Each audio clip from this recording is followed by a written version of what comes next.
Com a palavra, o vereador Alberto Meneguzzi, declaração de líder. Presidente, bom dia a todos aqueles que nos acompanham através das redes sociais, também através do canal 16 TV Câmara. Eu quero reproduzir aqui repercutir um pouco mais aquilo que já foi trazido na Câmara a respeito de fake news. O vereador Adiló trouxe na semana passada, nessa semana mesmo, no seu pronunciamento na terça-feira, isso foi partilhado por vários vereadores, é uma preocupação de todos nós, de muita gente a respeito de fake news.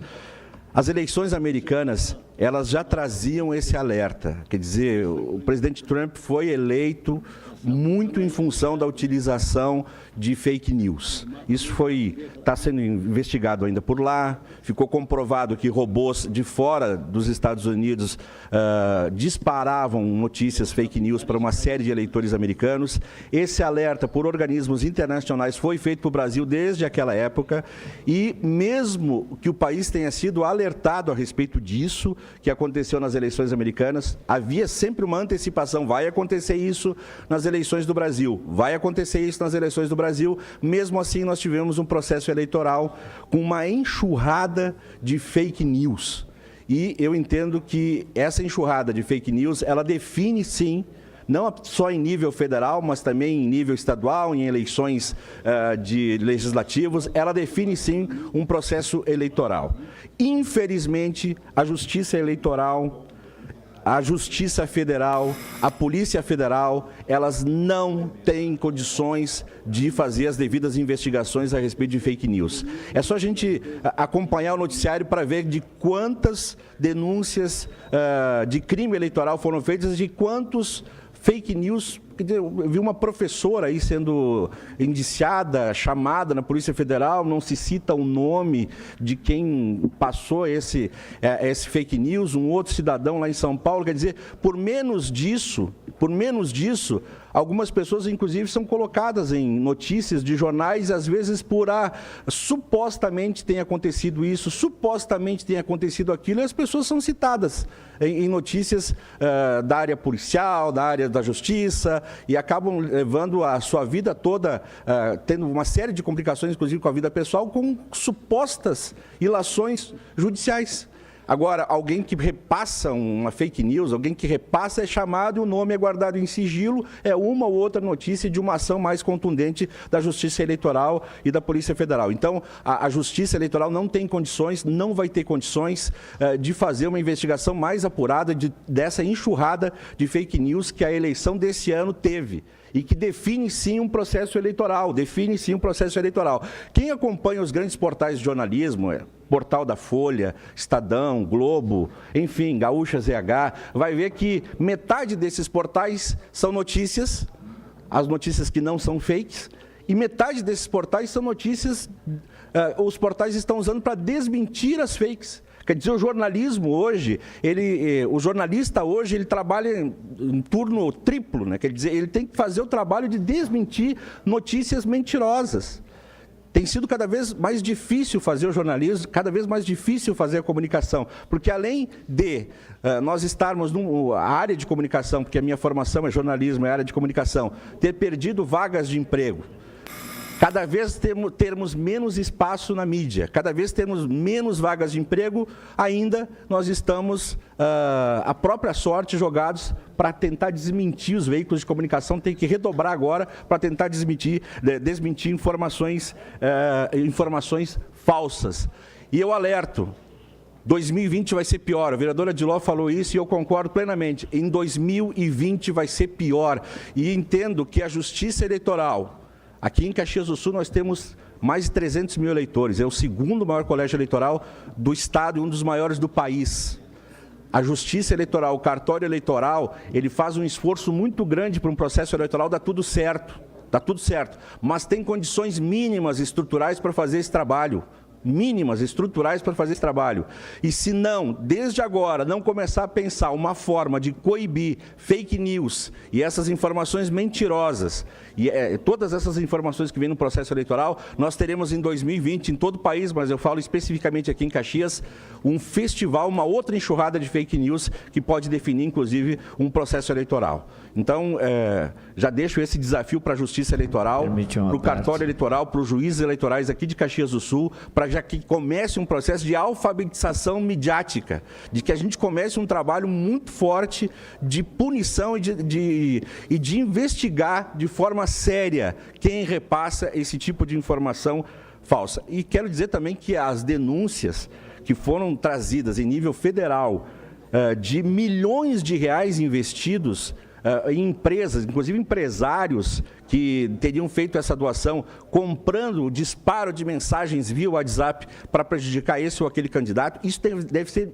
apurado. E se for comprovado, pode dar cassação, inclusive, de um presidente. Infelizmente, as denúncias que foram feitas em 2014, na chapa Dilma Temer, por exemplo, que era abuso de poder econômico, acho que era isso que 3 anos e meio depois foi julgado. 3 anos e meio depois de um mandato é que foi julgado.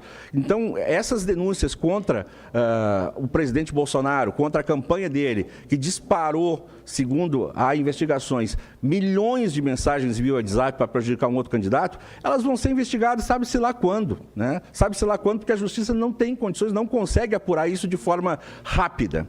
O seu parte, vereador Adiló. Bem rápido, vereador Meneguzzi, Vossa Excelência aborda um tema que nos preocupa demais, tem toda a razão.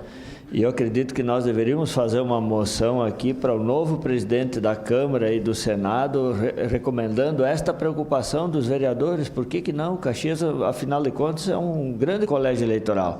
Nós queremos um pleito limpo, justo, correto? Não queremos proibir a divulgação. Agora, não pode ser esse festival de barbaridade, de absurdo, de notícias falsas que está aí, porque isso prejudica a todos. Prejudica a todos, não é? Todo mundo é vítima desse processo. Então, eu acho que nós, na semana que vem, vamos pensar numa moção de contrariedade, preparar ela, encaminhar na virada do ano para os novos presidentes da casa, porque eles também são parte interessada. Todo mundo sofreu com esse processo. Obrigado pela parte. Seu parte, vereador Chico. Eu acho que é muito importante isso aí, mas eu acho que também outro detalhe que tem que ser levado em conta é a agressão via essas redes, principalmente às pessoas de políticos, né? Mas eu acho que a gente não pode também ficar parado aí, só ouvindo. Acho que tem que tomar uma ação mesmo. Eu fui prova disso e digo que funciona. A hora que tu levar para a justiça, tu vê que o pessoal desaparece, acalma ou desaparece. Mas tem que tomar decisão, tem que ir para a justiça e botar eles na cara com o juiz. Obrigado. Olha, há um total despreparo da Justiça Eleitoral, da Polícia Federal, da Justiça Federal em relação ao combate à fake news. Isso ficou comprovado nas eleições desse ano. Uma missão da OEA esteve no Brasil, pessoas de fora do Brasil acompanhando esse processo eleitoral, e um dos resumos e uma das constatações deles é de que é preciso uma instância permanente de debate sobre o fenômeno e seu impacto. Esse fenômeno da fake news que tem decidido os processos eleitorais. Há um uso maciço da desinformação no país. Hoje é algo sem precedentes na história e isso a mim preocupa muito. Preocupa também o fato eu até acompanhei uma nota da Federação Nacional dos Jornalistas, uma preocupação em relação ao novo governo, federal principalmente, de que um fato que aconteceu logo após a eleição do presidente Bolsonaro é que o assessor dele, Eduardo Guimarães, enviou mensagens ofensivas a diversos jornalistas. E o novo governo eleito, ele também está ameaçando cortar verbas publicitárias oficiais da Folha de São Paulo, porque a Folha de São Paulo, uma jornalista séria, idônea, denunciou essa questão das mensagens em massa do WhatsApp. Então, quando há uma perseguição contra a imprensa, contra jornalistas, eu fico muito preocupado com o Estado Democrático de Direito. A imprensa não pode ser vítima de tipo de perseguição e nenhum legislador, nenhum que assuma um cargo público pode fazer esse tipo de barganha. Ou tu me elogia ou tu não ganha verba publicitária. Não pode ser assim. Eu sempre lembro aqui o que o prefeito Sartori fez aqui em Caxias do Sul quando assumiu. O prefeito Sartori tinha aqui um departamento de rádio escuta que acompanhava todas as rádios, fazia relatórios e tal, e passava. Ele acabou com o departamento de rádio escuta, e isso para mim é algo positivo, porque não precisa disso, não precisa controle de imprensa, precisa de boas relações, não precisa ameaça. Olha, ou tu me elogia, ou tu me critica, e assim eu acabo estimulando a minha verba publicitária. Então, eu quero deixar isso claro, que a minha opinião a respeito desse processo eleitoral, já vou encerrar, senhor presidente. Em nível de Estado, eu votei no José Ivo Sartori, o PSB foi fiel ao governo Sartori. Lamento que ele não tenha sido eleito, porque o governo Sartori talvez tenha pagado, o maior pecado dele, entre aspas, tenha sido trazer à tona os problemas do Estado e tentar corrigi-los. E na política, quem anda muito com a verdade acaba não fazendo muito marketing com isso, acaba se passando. Mas torço para que o Eduardo Leite, que é um político sério, ético, alguém que fez 91% dos votos válidos na sua cidade, não pode ser um mau político. Então a gente tem apostado muito, eu aposto muito no governo dele, vereadora Paula. Aposto muito e tenho certeza que pela postura dele, pela formação dele, pelo que ele se preparou para isso, ele tem tudo para dar certo com a equipe que ele está formando.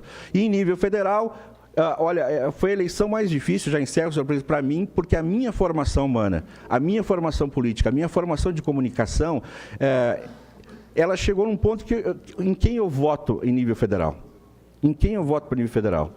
O Bolsonaro, o presidente eleito, eu torço para que tudo dê certo, mas não poderia ter meu voto. Não poderia ter meu voto pela minha formação. Respeito ele agora como presidente legítimo, democrático, e torço para que o governo dele dê certo. Mas, na minha posição pessoal, mesmo que boa parte dos meus eleitores tenham feito campanha, tenham compartilhado e feito campanha para o Bolsonaro, eu prefiro perder uma eleição próxima, perder eleitores próximos, do que ferir a minha formação humana, a minha formação política e a minha formação pessoal. Então, eu votei no Haddad para presidente da República, pensei até em votar nulo, mas respeito a escolha democrática que a população fez em função de toda a minha formação, mas nunca foi tão difícil para mim fazer uma escolha, fiz essa escolha, não me posicionei a respeito da candidatura a presidente. Num primeiro momento pensei até em votar nulo, mas isso seria muito ruim para alguém com a minha posição e também com a minha formação política. Então era isso que eu queria dizer. Obrigado, presidente, pela tolerância. Bom dia a todos.